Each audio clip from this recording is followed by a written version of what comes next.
Нов стрес за граѓаните. Порастот на цената на нафтата предизвикува загриженост за поскапување на основните продукти. Граѓаните се во голема паника, стравувајќи дека поради ова поскапување ќе мора да плаќаат повеќе за секојдневните трошоци. Геополитичките тензии во Иран и на Блискиот Исток причина за ваквата ситуација. Што ќе кажат они тоа?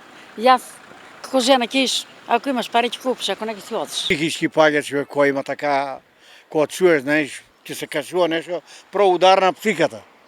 Ева што правиме. На пензионерите највише. Па и психички се си оптеретен психички, само ги броеш и не знаеш каде и што да дадеш. Давачки голем. Младите не избегаа, бе останаа само старците тук. Па срамота е. Па нема, не се задоволни уопште. Стрес и за нас и за ни. Одека да знаеме што како се случува таму. И покрај тоа што цената на нафтата расте, сепак граѓаните се задоволни што тоа не е за повеќе. Според нив ситуацијата може да биде и многу полоша. Добро. Па што ќе правиме, мора се каже, онамо војуват. Добро и тоа е многу малку што е качено. Ја мислам повеќе ќе се качува. Тоа е многу малку. Джепо, ние сме научени на малку. Македонците е научено. Тоа на прсти може да се изброат, што имат него повеќе, ама сега. Не. Војната е па меѓу политиката. Ништо друго.